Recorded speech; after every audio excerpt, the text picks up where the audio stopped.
यदि आप भी अपने बच्चों को गुणवत्तापूर्ण शिक्षा देकर संस्कारित बनाना चाहते हैं, सरकारी नौकरी या विश्वविद्यालय में प्रोफेसर बनाना चाहते हैं, आप चाहते हैं कि आपके बच्चे को राष्ट्रपति पुरस्कार या पद्मश्री जैसे पुरस्कारों से अलंकृत किया जाए, तो आपके लाडले की संपूर्ण पढ़ाई निःशुल्क हम कराएंगे। पूज्य गणेश प्रसाद वर्णी जी द्वारा स्थापित संत शिरोमणि आचार्य श्री विद्यासागर जी महाराज द्वारा पुनरुद्धारित पूज्य मुनि श्री प्रणम्य सागर जी महाराज के आशीर्वाद से संचालित श्री सियादवाद महाविद्यालय वाराणसी में। जी हाँ, यहाँ पढ़ने वाले 100 से अधिक परा स्नातक बन चुके हैं। अनेक विश्वविद्यालयों में प्रोफेसर्स 15 से अधिक प्राप्त कर चुके हैं राष्ट्रपति पुरस्कार। इतना ही नहीं, इसी वर्ष 2024 में भी एक विद्वान को पद्मश्री पुरस्कार से सम्मानित किया जा चुका है। प्रवेश प्रारंभ 10वीं अथवा 12वीं पास छात्र सीधे ले सकते हैं प्रवेश। आवास, भोजन, शिक्षण आदि सभी व्यवस्थाएं बिल्कुल निःशुल्क। श्री सियादवाद महाविद्यालय, भदेनी, वाराणसी, उत्तर प्रदेश, भारत। संपर्क करें 9695338108, 9506602715, 9111229620।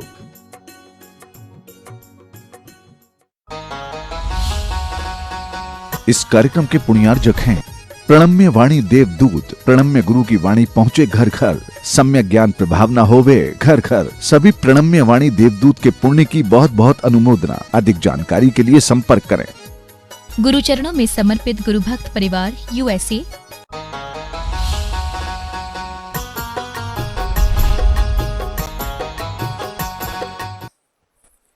मोक्षमार्गस्य नेतारं भेत्तारं कर्मभूरतां ज्ञातारं विश्वतत्त्वानां वन्दे तद्गुणलब्धये। देवादिदेव आदिम तीर्थंकर श्री ऋषभनाथ भगवान की, वर्तमान शासन नायक श्री वर्धमान महावीर भगवान की, परम पूज्य आचार्य गुरुवर श्री विद्यासागर जी महाराज की। तो शुद्ध ग्रंथराज में अष्टम अध्याय के माध्यम से बंध तत्व का वर्णन करते हुए दर्शनावरण कर्म भी एक आवरण के रूप में आत्मा के अंदर विद्यमान होता है और उस दर्शनावरण कर्म की भी अनेक कर्म प्रकृतियां हैं, उनके भी मूल और उत्तर भेद हैं। उन्हीं को बताने के लिए कि जो दर्शनावरणी कर्म पिछले सूत्रों में 9 प्रकार का कहा था, वो 9 प्रकार कौन से हैं, उनके 9 भेद बताते हुए यह सूत्र नंबर 7 आगे आता है।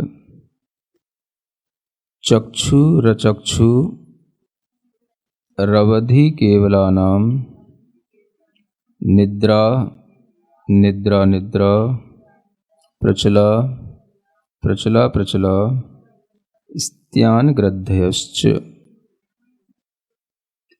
यहाँ पर चक्षु, रचक्षु, अवधि और केवल, इन चारों को एक विभक्ति के साथ जोड़ा गया और इनको दर्शनावरण कर्म की प्रकृतियों के रूप में यहाँ पर इन 4 दर्शनावरण कर्मों को बताया गया। तो सबसे पहले यहाँ बताया जा रहा है चक्षु दर्शनावरण, दूसरे नंबर पर अचक्षु दर्शनावरण, तीसरे नंबर पर अवधि दर्शनावरण और चौथे नंबर पर केवल दर्शनावरण। ये 4 दर्शनावरणी कर्मों के बारे में पहले यहाँ बताया गया है। जिस तरह से ज्ञानावरणी कर्म हमारे ज्ञान को प्रतिबंधित करता है, रोकता है, वैसे ही दर्शनावरणी कर्म हमारे आत्मा के दर्शन स्वभाव को, जिसके माध्यम से हमें वस्तु का एक सामान्य रूप से अवलोकन होता है, उसको प्रतिबंधित करने का, रोकने का काम यह दर्शनावरणी कर्म किया करता है। अनेक प्रकार के इन दर्शनावरणी कर्मों में चक्षु दर्शनावरणी कर्म है, जो चक्षु इंद्री के द्वारा होने वाले अवलोकन को ही प्रतिबंधित करने के काम में आता है। या तो जीव के अंदर वह चक्षु इंद्री को उत्पन्न ही ना होने दे, और अगर चक्षु इंद्रिय है तो उसको भी उसके काम में न आने दे। यह कार्य भी इस चक्षु दर्शनावरणी कर्म के माध्यम से होता है। तो यह चक्षु दर्शनावरणी कर्म एक इंद्री, दो इंद्री, तीन इंद्रिय, इन जीवों में तो नियम से पाया ही जाता है।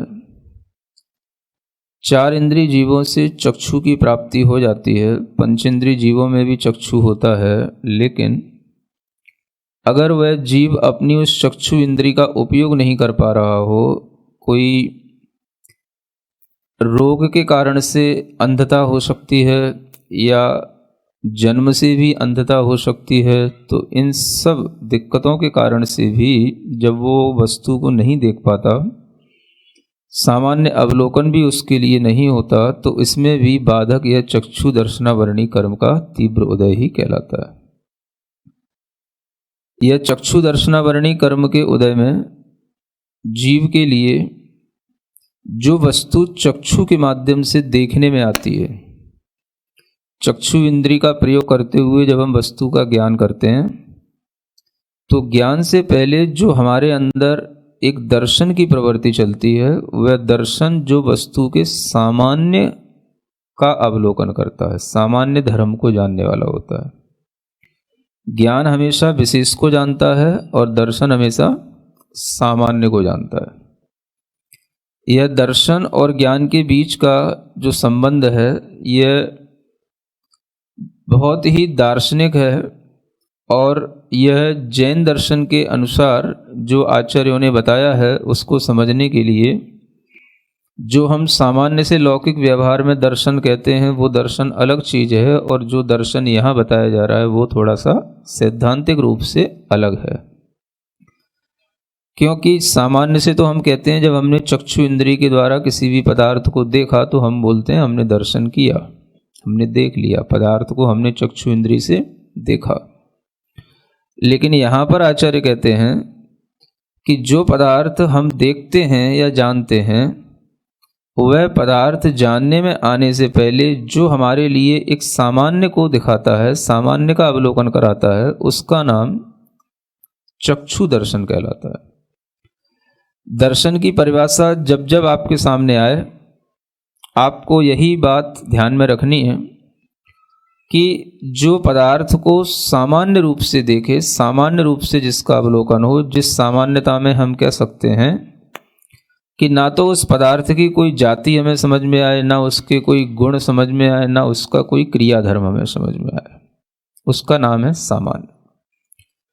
तो वह सामान्य का अवलोकन जब होता है, तो उस अवलोकन के लिए भी चक्षु दर्शनावरणी कर्म का या अचक्षु दर्शनावरणी कर्म का अपने अपने ज्ञान से पहले एक सामान्य रूप से क्षयोपशम की आवश्यकता होती है।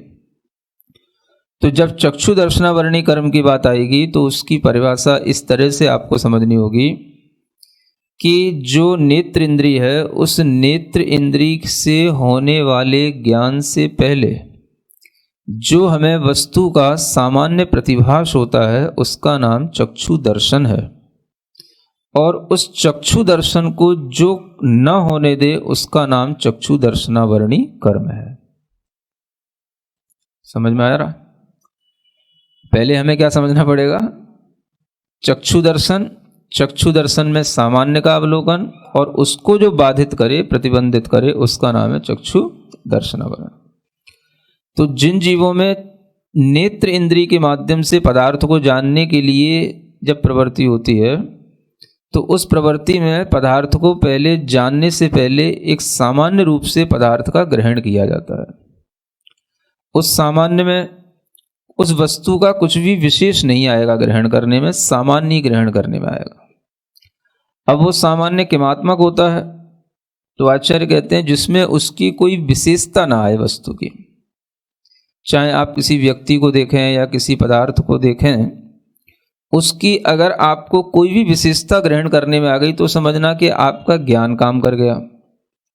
और जो दर्शन काम करता है, वो इतना सूक्ष्म रूप से काम करता है, इतना फास्ट काम करता है कि वो आपकी पकड़ में नहीं आता कि वो दर्शन का काम कब हो गया। तो दर्शन जो होता है वो ज्ञान से पहले होता है, और यह शर्त भी क्षयोपशमिक ज्ञान के साथ में है। तो जब ज्ञान से पहले दर्शन होगा, तो उस दर्शन में केवल सामान्य ही प्रतिभास होगा, बस कुछ है और उसमें उसकी किसी भी विशेषता को ध्यान में न रखते हुए जो ज्ञान हो रहा है, जो हमें देखने में आ रहा है, उसका नाम है दर्शन। अगर आपने ये जान लिया कि ये व्यक्ति है, आपने ये जान लिया यह इतना लंबा है, आपने यह जान लिया कि यह यहाँ का है, आपने यह जान लिया कि इसका रंग ऐसा है, तो ये सब चीज़ें उसकी विशेषताएं हो गई। ये विशेषताएं पकड़ी ज्ञान ने। दर्शन ने कब क्या कर लिया वो आपको पकड़ में नहीं आएगा। दर्शन की विशेषता आपको समझने के लिए केवल आपको दर्शन की परिभाषा समझना पड़ेगी और आपको श्रद्धान करना पड़ेगा, क्योंकि जानने में जो आ रहा है वो केवल ज्ञान ही आ रहा है। इसलिए यहां पर कहा जा रहा है कि जो ज्ञान से पहले हमें सामान्य का अवलोकन होता है उसको दर्शन कहते हैं। अब वो दर्शन 4 चीजों से जुड़ता है। अगर नेत्र इंद्रिय से होने वाले ज्ञान से पहले वो सामान्य का अवलोकन होगा तो वो चक्षु दर्शन कहलाएगा, और उस पर जो आवरण करेगा उसका नाम चक्षु दर्शनावरणी कर्म होगा। नेत्र इंद्रिय को छोड़ करके अन्य जो इंद्रियां हैं और यहां तक कि मन भी है, तो उससे होने वाला जो ज्ञान होगा, उस ज्ञान से पहले जो सामान्य अवलोकन होगा उसका नाम अचक्षु दर्शनावरण, अचक्षु दर्शन कहलाएगा। और उस अचक्षु दर्शन को जो आवरित करे, उसको जो ना होने दे, उसका नाम अचक्षु दर्शनावरण कहलाएगा। तो ये भी ध्यान में रखें कि जैसे हम नेत्र इंद्रिय से जानते हैं और देखते हैं, वैसे ही हम प्रत्येक इंद्रिय से जानते भी हैं और देखते भी हैं। सामान्य रूप से व्यवहार में केवल इतना ही कहने में आता है हम नेत्र इंद्रिय से देखते हैं। वो देखना एक अलग चीज है, लेकिन जो यहां पर दर्शन की बात कही जा रही है वो यहां पर हर ज्ञान से पहले होने वाला एक सामान्य प्रतिभास, उसको दर्शन कहा जा रहा है। और वो दर्शन प्रत्येक इंद्रिय ज्ञान के साथ में होता है। यानी अगर आप चक्षु इंद्रिय के अलावा कान से शब्द सुन रहे हैं, नाक से गंध सूंघ रहे हैं, स्पर्श कर रहे हैं, रसना से रस का ज्ञान कर रहे हैं, तो उससे पहले भी एक सामान्य दर्शन काम कर रहा है। एक सामान्य आपके लिए प्रतिभास पहले होता है, और उस सामान्य के दर्शन के बाद ही आपको यह उस वस्तु का उस इंद्रिय के माध्यम से ज्ञान होता है। तो इंद्रिय ज्ञान से पहले जो भी आपके लिए होगा वो दर्शन होगा। अगर वो दर्शन चक्षु इंद्रिय के अलावा अन्य इंद्रियों से हो रहा है तो वो अचक्षु दर्शन कहलाएगा। कोई भी आप ज्ञान कर रहे हैं तो ज्ञान से पहले अगर वह चक्षु इंद्रिय नहीं है तो कर्ण इंद्रिय, रसना इंद्रिय, स्पर्शन इंद्रिय आदि जो भी इंद्रियां हैं, तो उन इंद्रियों का जो ज्ञान है उससे पहले भी एक दर्शन होगा जिसका नाम कहलाएगा अचक्षु दर्शन। यहां तक कि अगर आप मन से कोई भी ज्ञान करते हैं, मन से कोई भी विचार करते हैं, तो उससे पहले भी मन से एक दर्शन हो जाता है, जिसका भी अंतर्भाव इसी अचक्षु दर्शन में ही होगा। तो 2 ही दर्शन है। जैसे 2 ही ज्ञान हमारे काम में आते हैं, मति ज्ञान और श्रुत ज्ञान, ऐसे ही 2 ही दर्शन हमारे काम में आते हैं, एक चक्षु दर्शन और एक अचक्षु दर्शन। अब ये चक्षु दर्शन जो होगा वो तो चक्षु इंद्रिय वाले जीवों से शुरू होगा, लेकिन जिनके पास में चक्षु इंद्रिय नहीं भी है उनको भी अचक्षु दर्शन होगा, और जिनके पास है उनको भी अचक्षु दर्शन होगा। तो अचक्षु दर्शन ये ज्यादा व्यापक हो गया, जो एक इंद्रिय से लेकर के पंचेंद्रिय तक सब जीवों में है। एक इंद्रिय जीव, 2 इंद्रिय जीव भी ये अचक्षु दर्शनावरण कर्म का क्षयोपशम धारण करते हैं, और इसी अचक्षु दर्शनावरण कर्म को भी हम उस ज्ञान के साथ जोड़ सकते हैं जिसकी बारे में कल चर्चा की थी कि जो नित्य उद्घाटित ज्ञान जिस तरीके से हमेशा जीव के पास रहता है, वैसे ही अचक्षु दर्शन भी थोड़ा हर जीव के पास अवश्य होगा ही होगा। क्योंकि ज्ञान है तो दर्शन भी होगा। ज्ञान और दर्शन की आपस में व्याप्ति है। क्या है व्याप्ति, जानते हैं? हाँ, व्याप्ति का मतलब एक दूसरे के साथ में होने वाला संबंध, और यह व्याप्ति अविनाभाव संबंध के साथ में है कि जहां जहां पर ज्ञान है वहां वहां पर दर्शन भी है, जहां पर ज्ञान का क्षयोपशम है वहां पर दर्शन का क्षयोपशम भी अवश्य होता है। ज्ञान की क्षयोपशम की जिस तरह से दशा बनी रहती है दर्शन के भी क्षयोपशम की दशा बनी रहती है, और जब ज्ञान क्षयोपशम से क्षयिक हो जाता है तो दर्शन भी क्षयोपशम से क्षयिक हो जाएगा। उसी को हम क्षयिक दर्शन या अनंत दर्शन कहते हैं। तो जिस तरह से ज्ञान का क्षयोपशम भाव चलता है वैसे ही दर्शन का भी चलता है। इसलिए ज्ञान और दर्शन ये दोनों गुण और इनकी परिणतियां हर जीव में एक साथ चला करती हैं, और जहां पर ये ज्ञान है वहीं पर दर्शन भी होता है। और ज्ञान और दर्शन का इस तरह से संबंध है कि ज्ञान से पहले दर्शन होना आवश्यक है, लेकिन दोनों का क्षयोपशम एक साथ रह सकता है, उसमें कोई भी बाधा नहीं है। तो वह अचक्षु दर्शन ही है जो एक इंद्रिय निगोद जीव में भी ज्ञान से पहले अवश्य होता है, और उसके माध्यम से भी उसको भी सामान्य का प्रतिभास होता है। अब आप सोचें कि वह जीव अपने आप में वैसे ही बहुत सामान्य है, एक इंद्रिय वाला है और सबसे जघन्यतम उसको ज्ञान है, और उस ज्ञान में भी अगर उसके लिए ये अचक्षु दर्शन हो रहा है तो उसका क्या प्रतिभास होगा, क्या आभास होगा, इसे सर्वज्ञ भगवान के अलावा कोई भी जान नहीं सकता है। तो ऐसे इस अचक्षु दर्शन की व्याप्ति तो सब जीवों में है। अचक्षु दर्शन के बिना कोई भी जीव संसार में नहीं होगा। तो अचक्षु दर्शन हमेशा हर जीव के अंदर अपने अपने क्षयोपशम दशा के अनुसार रहेगा। किसी में कम क्षयोपशम होगा, किसी में ज्यादा होगा, और इसी अचक्षु दर्शन के क्षयोपशम के कारण से जीव को उस अचक्षु के माध्यम से भी अपना ज्ञान हो जाता है, क्योंकि ज्ञान से पहले दर्शन आवश्यक है, दर्शन भी हो जाता है। अगर हम इसको व्यवहार की भाषा में समझें तो ऐसा समझ सकते हैं कि जैसे आप व्यवहार की भाषा में कहते हैं हमने अपनी आंखों से देखा, वैसे ही आप कभी कभी ये महसूस करते हैं कि अगर आपकी आंखों से जो चीज़ दिखाई नहीं देती है, आपकी चीज़ कोई पीठ के पीछे भी है ना, तो वो भी आपको ऐसा लगता है मैं देख ही रहा हूं, मुझे पता है मेरे पीठ के पीछे क्या चल रहा है, मेरे पीठ के पीछे कौन सा जीव बैठा है या कौन मेरे लिए कैसी उंगली कर रहा है। तो ये जो आपको ज्ञान में आ रहा है उससे पहले भी आपको क्या हो रहा है, दर्शन हो रहा है ना। यह दर्शन ही आपके लिए अचक्षु दर्शन के रूप में जानना चाहिए, और इसी को आचार्य यहां कहते हैं कि यह सब अपने अपने क्षयोपशम के अनुसार होता है, इसलिए ये सब आवरणीय कर्म है। दर्शन को आवरण करने वाले ये सभी कर्म हैं। तो चक्षु दर्शन और अचक्षु दर्शन, और उसी तरीके से है अवधि दर्शन। ये कब होगा, जब जीव में अवधि ज्ञान होगा। अवधि ज्ञान से पहले जो उसके लिए पुद्गल पदार्थ का, रूपी पदार्थ का एक सामान्य प्रतिभास होगा, वह उसको अवधि दर्शन के माध्यम से होगा, और वह जब तक नहीं हो रहा है तब तक उसके लिए जो आवरणीय कर्म है उसका नाम है अवधि दर्शनावरणीय कर्म। और फिर जो है केवल दर्शन आता है। केवल दर्शन का मतलब जो केवल ज्ञान के साथ में होने वाला दर्शन होता है।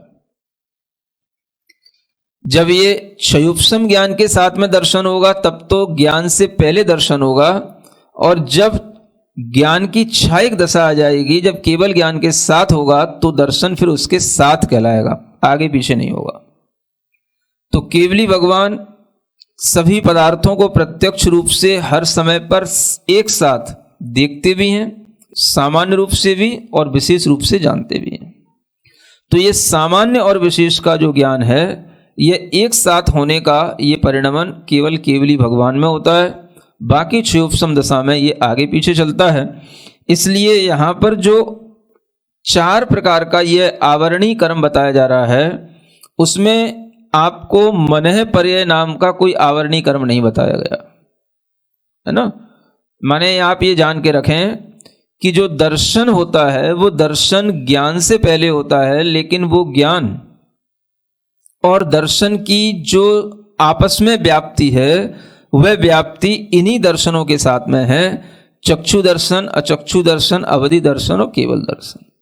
अब आप कहें कि मतिक ज्ञान का भी कोई दर्शन है कि नहीं, श्रुत ज्ञान का कोई दर्शन है कि नहीं, या मनः पर्यय ज्ञान का तो दर्शन इसमें स्पष्ट रूप से है ही नहीं।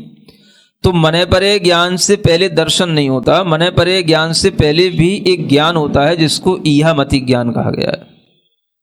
वो मनः पर्यय ज्ञान ईहा मतिक ज्ञान पूर्वक होगा। इच्छा पैदा होगी वह मति ज्ञान की परिणति होगी, जिसके माध्यम से वो जानेगा कि मैं इसके मन की बात को जानूं। तो ज्ञान से पहले वहां पर दर्शन की आवश्यकता नहीं है, वहां पर ज्ञान से पहले यह मति ज्ञान की आवश्यकता है। और जो भी मति ज्ञान श्रुत ज्ञान से पहले होने वाले ये दर्शन है, वो ये चक्षु दर्शन और अचक्षु दर्शन ही है। इसलिए ज्ञान तो 5 प्रकार के हैं, लेकिन दर्शन 4 प्रकार के हैं। इन दर्शनावरणी कर्मों के माध्यम से आत्मा के अंदर उसकी जो संचेतना है, स्व संवेदन का एक भाव है, वह सारा का सारा लुप्त हो जाता है। और इन्हीं दर्शनावरण कर्मों के कारण से जीव पदार्थ को जानने में भी असमर्थ हो जाता है। इसलिए यह दर्शनावरणी कर्म कहे जाते हैं। और इन्हीं दर्शनावरणी कर्मों में ये 4 भेद होने के बाद में 5 एक निद्राओं का उल्लेख अलग से और किया गया है। 4 जो कर्म हैं ये तो दर्शनावरणी कर्म के रूप में कहे गए, ये भी दर्शनावरणी कर्म हैं, लेकिन ये निद्रा के साथ में है, ये निद्रा रूप में है, इसलिए इनको अलग विभक्ति के साथ में लिखा गया। ये 5 प्रकार की निद्राएं हैं जिनसे भी यह जीव अपनी चेतना का कुछ भी आभास नहीं कर पाता। यूं कहें स्व संवेदन नहीं हो पाता कि मैं हूं भी कि नहीं हूं। बना तो रहता है, लेकिन जैसा जागृति पूर्वक उसको स्व संवेदन होना चाहिए, वैसा संवेदन इन निद्राओं में नहीं होता। इसलिए इन निद्राओं के माध्यम से जीव के अंदर एक अचेतन सी अवस्था आ जाती है। तो आचार्य कहते हैं निद्रा जीव को अचेतन बना देती है, चेतन होते हुए भी क्या कर देती है, अचेतन। निद्रा, निद्रा, निद्रा का मतलब प्राकृत में निद्दा है ना। मूलाचार ग्रंथ में गाथा आती है, उसमें लिखा हुआ है निद्दा जीवम अचेरणम कुणदी। जीव को जो है निद्रा अचेतन कर देती है। तो अचेतन होने पर क्या होता है, उसे यह स्व का आभास सा नहीं रहता कि मैं कहाँ हूं, बस निद्रा का काम होता है। और ये भी दर्शनावरणी कर्म ही है, इसलिए उसमें किसी भी तरह की जो आत्मा का दर्शन स्वभाव है, ज्ञान स्वभाव है, उसको नहीं रहने देता और उसको बिल्कुल ही लुप्त सा कर देता है। तो ऐसी निद्राओं के यहाँ 5 भेद बताए गए हैं। एक तो है निद्रा दर्शनावरणी कर्म। तो ये निद्रा में सामान्य निद्रा है जो सब लोगों के लिए अवश्य रूप से आती है। और जो भी शरीर की थकान है, दिन भर का परिश्रम है, इंद्रियों के लिए आराम मिलना है, शरीर को भी जो है अपना आराम देने के लिए ये निद्रा आवश्यक होती है। इस निद्रा के उदय में जीव क्या करता है, सो भी लेता है और बहुत जल्दी जग भी लेता है। इस निद्रा के उदय में जीव, जैसे कि आपने देखा हो कुत्ते की नींद देखी है, अच्छी नींद, जागृत नींद जो है कुत्ते की मानी जाती है। व्यक्ति सो भी रहा हो, सोते सोते अगर थोड़ी सी भी आहट मिले और जग जाए, है ना, श्वान निद्रा बोली जाती है। खासतौर से कहा जाता है जो पढ़ने वाले लोग हैं, विद्यार्थी हैं, उनकी निद्रा श्वान निद्रा होनी चाहिए। ये निद्रा तो आवश्यक हो जाती है। अब दूसरी जो निद्रा है वो निद्रा निद्रा कहलाती है। ये क्या हो गया, ये निद्रा के ऊपर भी एक और निद्रा हो गई, माने निद्रा डबल हो गई, निद्रा का भार बढ़ गया। अब जब निद्रा का भार बढ़ जाएगा तो भार आपकी आंखों पे भी बढ़ जाएगा, सिर पे भी बढ़ जाएगा। तो इस निद्रा निद्रा में ऐसा लगता है जैसे आंखों में किसी ने बालू डाल दी हो, जैसे बालू चली जाए तो आंखें फिर खुलती नहीं है। तो ऐसे ही निद्रा निद्रा के भार में आंखें खुलती नहीं, और सिर पे जैसे किसी ने पत्थर रख दिया हो, ऐसा सिर भारी होता है। तो वह या तो आंखें खोल नहीं पाता, और खोल लेगा तो तुरंत बंद कर लेगा, बंद करके तुरंत फिर बहुत गहरी नींद में चला जाएगा। और फिर ऐसी गहरी नींद में चला जाएगा कि वह कहीं भी पड़ा पड़ा खर्राटे लेने लगेगा। ये खर्राटे के बातें हैं, ये निद्रा निद्रा के उदय में आते हैं। और निद्रा निद्रा के उदय में व्यक्ति चलते चलते भी कहीं पर भी खड़ा हो जाए, खड़े खड़े कहीं पर भी बैठ जाए, बैठे बैठे कहीं पर भी लेट जाए, लेटे लेटे कहीं पर भी खर्राटे लेने लग जाए। उसके लिए कंडीशन नहीं है कि मुझे अच्छी जगह पे ही लेटना है, वो कहीं भी लेट सकता है। इस निद्रा निद्रा के उदय में वह पेड़ के ऊपर भी सो सकता है, कहीं ऊबड़ खाबड़ कोई भी जमीन हो, गड्ढा हो, कहीं पर भी सो सकता है। और कहीं पर भी उसको गर्मी सर्दी में कहीं पर भी लिटा दो, बस जैसे ही लेटा और शुरू हो गया वो। तो ये क्या कहलाता है, ये निद्रा निद्रा कहलाती है। इसमें उसके अंदर होश नहीं रहता, ज्ञान नहीं रहता कि हमारे आसपास क्या चल रहा है। बहुत गाढ़ नींद का नाम है निद्रा। निद्रा तो इस तरह की ये निद्रा ये भी एक दर्शनावर्णी कर्म है। और इस कर्म के माध्यम से भी वह जीव जिस समय पर सो रहा होता है, अपनी चेतना उसकी बिल्कुल अस्त हो चुकी होती है और उसी के कारण से वह उसे बाहरी की किसी भी चीज का कोई भी ज्ञान नहीं होता, इसलिए यह निद्रा कहलाती है। फिर तीसरी निद्रा का नाम है प्रचला। प्रचला का मतलब होता है जो अपनी आत्मा को चलायमान कर दे, जिसके माध्यम से क्रिया भी होने लग जाए, शरीर हिलने डुलने भी लग जाए। बैठे बैठे भी शरीर हिलने डुलने लग सकता है।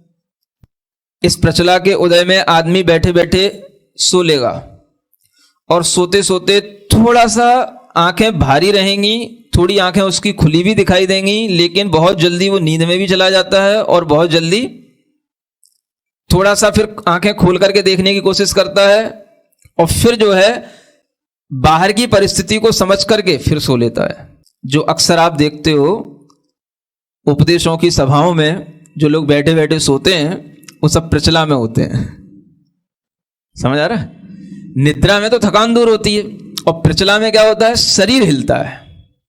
अब निद्रा उसको इसलिए नहीं कह सकते क्योंकि वहां पे वो खर्राटे नहीं ले सकता, बहुत ज्यादा गहरी निद्रा में नहीं जा सकता। उससे पूछा जाए क्यों सुन रहे हो, एकदम से अलर्ट हो जाएगा, हाँ सुन रहा हूं।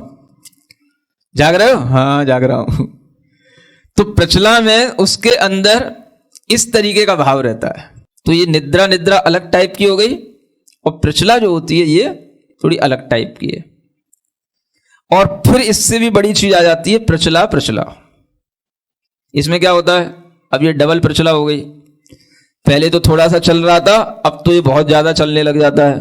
तो चलने का मतलब यह है कुछ ऐसी भी निद्राएं होती हैं, है ना, कभी आपने देखा हो, मैंने भी देखा है कि मतलब इतनी डेंजरस निद्राएं होती हैं कि आदमी अगर यहां पर बैठ जाए तो यहां पर सो जाए और वह सोते सोते भी चलता चलता वहां से वहां पहुंच जाए।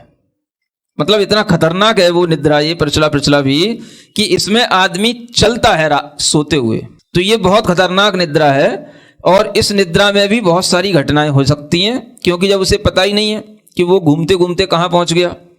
इसमें भी उसके अंदर ये लार टपकने वाली प्रक्रिया रहेगी और उसको जो है किसी भी तरीके से उसकी निद्रा को अगर हटाया भी जाएगा तो वो थोड़ी सी निद्रा में नहीं हटेगा। मतलब कि अगर उसको थोड़ा सा हिलाया जाए, हल्का सा उसको बताया जाए तो हल्के से में कुछ नहीं होएगा।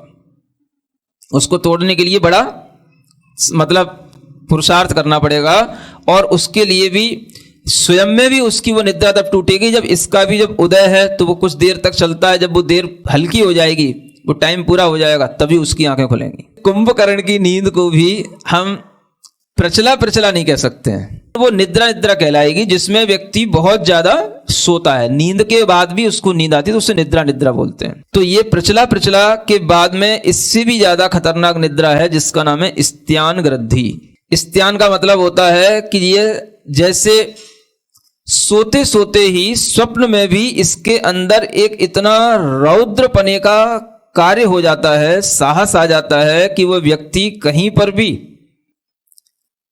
सोते हुए ही चला जा सकता है और चलते चलते हुए कहीं जैसे नदी के किनारे पहुंच जाए, पर्वत के स्थान पर पहुंच जाए, वो पर्वत को लांघ सकता है, नदी को क्रॉस कर सकता है। सोते समय उसके अंदर इतनी ताकत आ जाती है। जब तक सोता रहेगा तब तक उसके अंदर इस तरीके की शक्ति बनी रहेगी और जहां उसकी ये निद्रा टूट गई वहीं पर वह उसी समय पर वहीं पर ढेर हो जाएगा।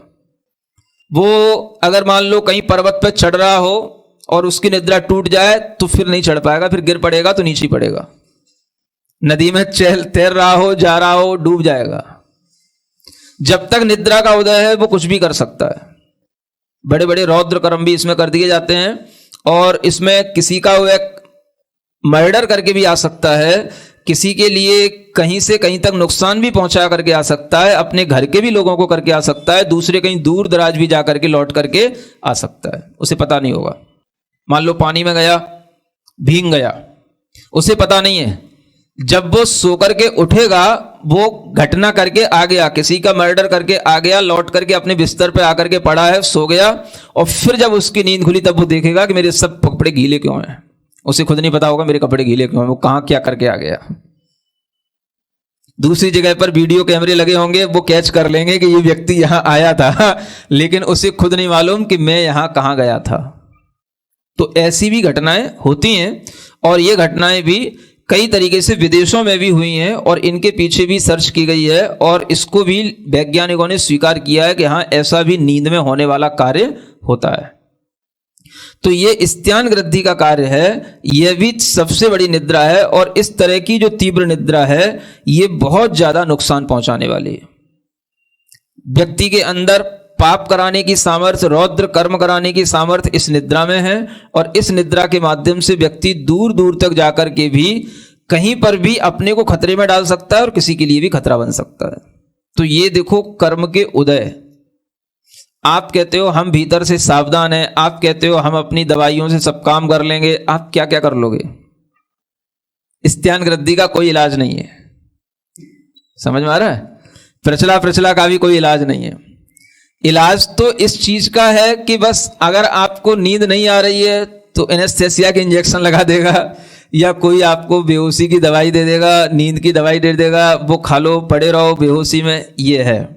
लेकिन आपको बेहोशी से जगाने वाला कोई कार्यक्रम नहीं है। सिर्फ भीतर से कर्म का उदय हल्का हो तभी उसके अंदर चेतना आएगी, और जब चेतना आएगी तब उसके शरीर में कोई एक्टिविटी होगी, तभी वो कुछ अपना काम कर पाएगा। क्योंकि कोई भी कार्य होता है तो बिना कारण के नहीं होता है। कारण की जानकारी आपको जिस तरह से यहां दी जा रही है, वैसे आपको दुनिया के किसी भी विज्ञान के द्वारा नहीं मिल सकती है। तो कारण जो होता है वो हमारे कर्म का उदय होता है, और उस कर्म के उदय में ये अलग अलग तरीके की निद्राओं का ये विभाजन जो यहां पर वैज्ञानिक तरीके से आचार्यों ने किया है, यह आजकल के वैज्ञानिक भी इस तरह से विभाजन नहीं कर सकते हैं। बस वो उनके यहां तो बस एक स्लीपिंग, और ज्यादा हो गई तो डीप स्लीपिंग। बस अगर हम जीवों में देखें तो ये तीन निद्राएं जो है, निद्रा, प्रचला और स्त्यान ग्रंथि, ये अत्यंत अशुभ मानी जाती हैं, ये खतरनाक होती हैं। और ये वैसे तो सभी निद्राएं पाप कर्म के उदय की प्रकृतियां हैं, लेकिन ये विशेष रूप से हैं। आप कहोगे कि पाप कर्म के उदय में हमें सुख क्यों मिलता है,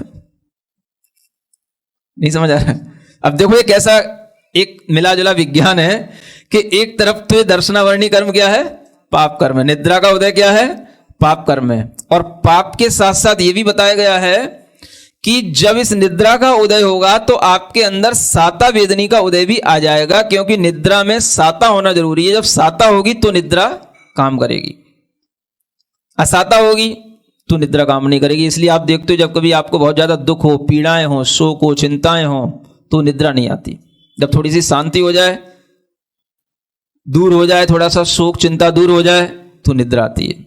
तो निद्रा में, निद्रा तो अपने आप में पाप कर्म के उदय वाली प्रकृति है, उसके साथ में साता वेदनी कर्म का उदय भी चल रहा है। और जब उन दोनों का योग मिलकर के जब निद्रा आती है तो उसके बाद में जो इंद्रियों को एक शिथिलता मिलती है, या उससे जो रिलैक्सेशन होता है, उसके कारण से उसे जो सुख मिलता है उसको जो है सुख कहा जाता है। लेकिन वह सुख उसकी अपेक्षा से पाप है जो वास्तव में उस समय पर अगर देखा जाए तो आत्मा का कोई संवेदन नहीं है, आत्मा का कोई भी उसके लिए भान नहीं है, किसी भी तरीके से अपनी चेष्टाओं पर भी कंट्रोल पाने का उसके ऊपर कोई उपाय नहीं है। और इस तरह की प्रवृत्ति होने के कारण से वह पाप कर्म का उदय कहलाता है, या पाप प्रकृति कही जाती है। लेकिन शरीर को थोड़ी देर के लिए उससे सुख मिलता है, इसलिए वो सुख रूप भी है। अब आपको एक अच्छी सैद्धांतिक बात बता रहा हूं कि भोग भूमि के मनुष्य और त्रियंशों में इन तीन निद्राओं का उदय नहीं होगा। कर्म भूमि के ही मनुष्य त्रियंशों में मिलेगा। ये सुन रहे? जब कोई जीव अपनी पर्याप्तियां पूर्ण करता है तो इंद्रिय पर्याप्तियां पूर्ण होने के बाद ही निद्राओं का उदय आएगा। इंद्रिय पर्याप्तियां पूर्ण होने से पहले निद्रा का उदय नहीं आएगा। एक सैद्धांतिक बात यह है। जब कोई जीव आहारक रिद्धि बना रहा हो या वैक्रियक रिद्धि बना रहा हो, तो उससे पूर्व में भी इन 3 निद्राओं का उदय नहीं होगा, क्योंकि रिद्धि बनाने से पहले, रिद्धियों के उत्थापन से पहले भी इन निद्राओं का उदय नहीं होना चाहिए। उन निद्राओं के उदय में रिद्धि नहीं हो सकती, इन रिद्धियों के शरीर नहीं बन सकते हैं, आहारक शरीर, वैक्रियक शरीर। और गुणस्थानों की अपेक्षा से देखें तो ये 6वें गुणस्थान तक इन निद्राओं का उदय होता है, 6वें गुणस्थान तक भी हो सकता है, समझ आ रहा है। 7वें गुणस्थान से निद्राओं का उदय नहीं होता, और 7वें गुणस्थान से ये तीनों निद्राएं अपने आप उदय विच्छुत्ति को प्राप्त हो जाती हैं। इन निद्राओं का उदय काल केवल 6वें गुणस्थान तक ही रहता है। तो ये निद्राओं की भीतरी एक सैद्धांतिक व्यवस्था है। उसके बाद में निद्रा, प्रचला, इन कर्मों का उदय तो रहेगा, लेकिन उनका कार्य नहीं दिखेगा, क्योंकि आगे के गुणस्थानों के कारण से उन जीवों में इतनी विशुद्धि रहती है कि वो निद्रा को भी जो है जीतने लग जाते हैं, और निद्रा को जीतने के बाद ही ध्यान शुरू होता है। ध्यान कब शुरू होगा? जब आप निद्रा जीत पाओगे। जिनको निद्रा जीतने में नहीं आती वो कभी ध्यान नहीं कर सकते। जब आप ध्यान में बैठोगे तो ध्यान नहीं होने के कारण से निद्रा का उदय आ जाएगा, और जब निद्रा का उदय होगा तो आपको फिर ध्यान नहीं होएगा। तो इसलिए ध्यान में सबसे ज्यादा बाधक ही निद्रा है। इसलिए योगी लोग निद्रा को जीतते हैं। निद्रा को जीतने के लिए भी अनेक तरीके के उपाय होते हैं। तो उस निद्रा को जीतने के उपायों के माध्यम से ही आत्मा के अंदर जागृति बढ़ती है, ध्यान की शक्ति बढ़ती है, और तभी उस शक्ति के कारण से जो ऊपर अष्टम आदि गुणस्थानों में रहने वाले ध्यानी मुनि महाराज होते हैं, तो उनके लिए निद्रा का उदय तो चलता रहता है, लेकिन कोई भी जो है उस निद्रा के उदय में ध्यान बाधक नहीं होता, बल्कि ध्यान से वो निद्रा दबी रहती है। सिरिजिण वाणी जग कल्याणी जग जन मदतम मोहरी जनमण हारी गढ़हर हारी जम जरा भव रोग हरी तिथ्य राणम दिव्य झुणिम जो पड़ई सुणई मय्ये धारई राणम सौख मणंतम धर्य सासद मोक्ष पदम पावई सासद मोक्ष पदम पावई।